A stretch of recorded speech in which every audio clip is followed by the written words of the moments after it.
Welcome to our channel CS engineering Gyan. Java के इससे पहले ट्यूटोरियल में हमने देखा था इंटरफेस एक्चुअल में होता क्या है। तो यहाँ पर हम लोग इंटरफेस का प्रॉपर सिंटैक्स देखेंगे, उसमें 8th वर्जन में क्या चेंजेस हुए, 9th वर्जन में क्या चेंजेस हुए उसके सिंटैक्स में, वो सब हम यहाँ पर देखेंगे। सिंपल अगर हम इंटरफेस की बात करते हैं तो हमें इंटरफेस याद रखना है। इंटरफेस जो होता है मेनली क्या होता है, हमारा मल्टीपल इनहेरिटेंस को सपोर्ट कराने के लिए जावा में एज अ मल्टीपल इनहेरिटेंस की तरह ये क्या करता है, वर्क करता है। तो अगर हमने एक डेफिनेशन और देखी थी कि इंटरफेस जो होता है क्लास का ब्लूप्रिंट होता है, जो क्लास को ये बताता है कि उसने एक्चुअल में वर्क क्या परफॉर्म करना है। तो अगर हम इंटरफेस के सिंटैक्स की बात करते हैं तो सिंटैक्स जो होता है, इसका सिंटैक्स में सबसे पहले आपने क्या लिखना है, यहाँ पर इंटरफेस,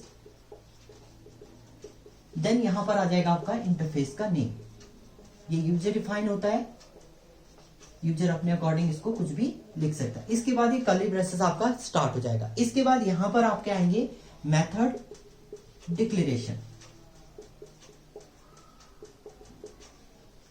बाय डिफॉल्ट जो होते हैं जितने भी मेथड हम डिक्लेयर करते हैं वो सारे के सारे मेथड एब्स्ट्रैक्ट होते हैं।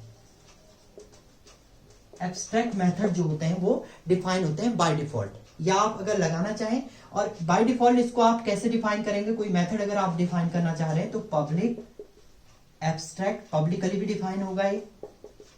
देन यहां पर आएगा वॉइड, जो भी फंक्शन आपने लिखा, मान लो मैंने यहां पर डिस्प्ले कर दिया है तो ये आपका यहां पर डिफाइन हो जाएगा। बाय डिफॉल्ट अगर आपने सिंपल वॉइड डिस्प्ले लिखा है तो भी ये वर्क परफॉर्म कर देगा, तो भी ये वर्क परफॉर्म करेगा। बाय डिफॉल्ट ऑटोमेटिक यहां पर ये चीज क्या कर देगा, ये कंपाइलर जो है ऑटोमेटिक ये चीज ऐड कर देगा इसके आगे। तो हमें ये याद रखना है कि बाय डिफॉल्ट जितने भी मेथड हम लोग इसके अंदर डिफाइन करते हैं, 8 वर्जन से पहले की बात हम कर रहे हैं, जावा के 8 वर्जन से पहले में बाय डिफॉल्ट जो होते हैं मेथड जो भी हम डिक्लेयर करते हैं वो सारे क्या होते हैं, एब्स्ट्रैक्ट मेथड होते हैं, पब्लिकली वो डिफाइन होते हैं। यहां पर हमने ये बोला है कि ये एब्स्ट्रैक्ट मेथड है तो इनकी बॉडी नहीं होती है। बॉडी अगर डिफाइन कंक्रीट मेथड जो होते हैं वो हमारे यहां पर यूज नहीं होते हैं इसमें। इसके बाद दूसरा हम लोग इसमें डिफाइन करते हैं, ये तो आपका मेथड डिक्लेरेशन हो गया। इसके बाद आती है आपकी फील्ड डिक्लेरेशन। डिक्लेरेशन, इनिशियलाइजेशन सब कुछ होता है। ये जो होता है ये बाय डिफॉल्ट जो होता है पब्लिक स्टैटिक फाइनल होता है। बाय डिफॉल्ट जितने भी आप वेरिएबल डिफाइन करेंगे वो बाय डिफॉल्ट जो होगा पब्लिक स्टैटिक फाइनल होगा। जैसे मान लो मैंने लिखा है इंट a इक्वल टू 10, ये मैंने डिफाइन किया है, फील्ड डिफाइन कर रखी है। इसके आगे बाय डिफॉल्ट जो है वो ये प्रोसेस ऑटोमेटिक कंपाइलर जो होगा ऐड कर देगा पब्लिक स्टैटिक एंड फाइनल।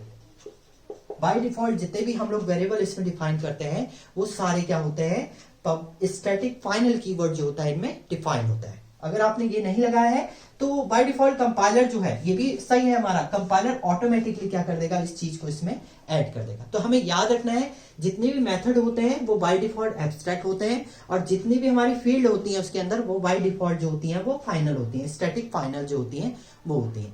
ये तो था आपका ओल्ड वर्जन की बात।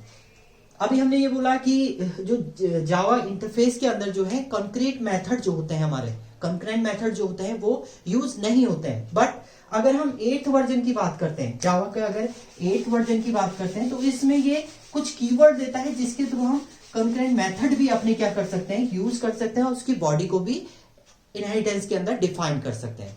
जैसे मान लो आपने एक मेथड यूज किया है, जावा 8th वर्जन की बात कर रहे हैं।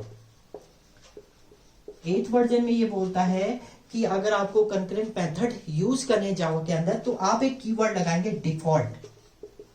डिफॉल्ट कीवर्ड के थ्रू आप कोई भी कंकरेंट मेथड वॉइड शो नाम का अगर आपने फंक्शन बनाना है और इसकी बॉडी कुछ देनी है तो यहां पर आप इसके थ्रू इसको डिफाइन कर सकते हैं, बट उसमें आपको कीवर्ड जो रखना है वो डिफॉल्ट ही रखना है। दूसरा 8th वर्जन में एक कीवर्ड और डिफाइन किया था इसने, स्टैटिक।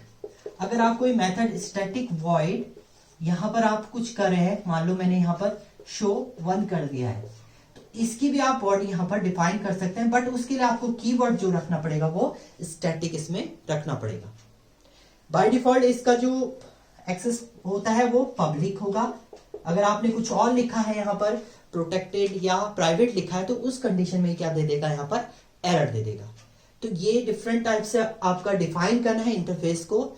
ऐसे ही आपका जावा जो है 9th वर्जन है, जावा को जो 9th वर्जन था उसमें उसने बोला था कि हम प्राइवेट मेथड भी हम लोग क्या कर सकते हैं इंटरफेस के अंदर यूज कर सकते हैं। अगर आपने कोई प्राइवेट मेथड यूज करना है इंटरफेस के अंदर तो वो भी आप यहां पर यूज कर सकते हैं। ये 9th वर्जन में ये डिफाइन है। तो ये सिंपल तरीके से हम लोग इंटरफेस को डिफाइन करते हैं। पहली कंडीशन हमें याद रखनी है इंटरफेस, देन इंटरफेस का नेम आएगा। उसके बाद अगर आपने मेथड डिक्लेयर किया है तो जितने भी मेथड होंगे वो बाय डिफॉल्ट एब्स्ट्रैक्ट होंगे। दूसरी कंडीशन है अगर आपने कोई फील्ड डिफाइन किया है तो वो फाइनली डिफाइन होगी, स्टैटिक फाइनल जो होगी वो फील्ड डिफाइन होगी। तीसरी कंडीशन 8th वर्जन में ये बोलता है कि आपको अगर कंक्रीट मेथड यूज करने हैं किसके अंदर, इंटरफेस के अंदर, यानी मेथड की बॉडी भी डिफाइन करनी है, तो उसके लिए 8th वर्जन में 2 सिंटैक्स ये देता है, 2 कीवर्ड देता है। या तो आप डिफॉल्ट से उसको यूज कर लीजिए या स्टैटिक के थ्रू भी हम लोग उसको क्या कर सकते हैं, यूज कर सकते हैं। और 9th वर्जन में ये बोलता है कि आपने अगर प्राइवेट मेथड यूज करने हैं इंटरफेस के अंदर तो वो भी आप यहां पर यूज कर सकते हैं। तो ये तो सिंपल इंटरफेस की कंडीशन होगी, इंटरफेस को कैसे डिफाइन करेंगे।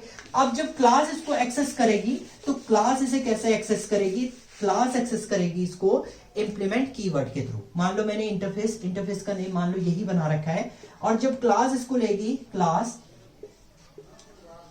ए, तो ये क्या करेगी, इंप्लीमेंट्स ऑफ किसको कर देगा, इंटरफेस का नेम, इंटरफेस नेम आ जाएगा यहां पर, नेम। इसके बाद आप क्लास की बॉडी जो भी इसके अंदर आपने मेथड डिक्लेयर करेंगे एब्स्ट्रैक्ट मेथड, उसकी बॉडी आप यहां पर बनाएंगे और उसमें जो भी वर्क परफॉर्म कराना है वो आप यहां पर वर्क परफॉर्म करा सकते हैं। तो इस टाइप से आप इंटरफेस को डिफाइन करेंगे। इसका प्रॉपर प्रोग्राम हम आगे नेक्स्ट ट्यूटोरियल में देखेंगे। Thank you friend.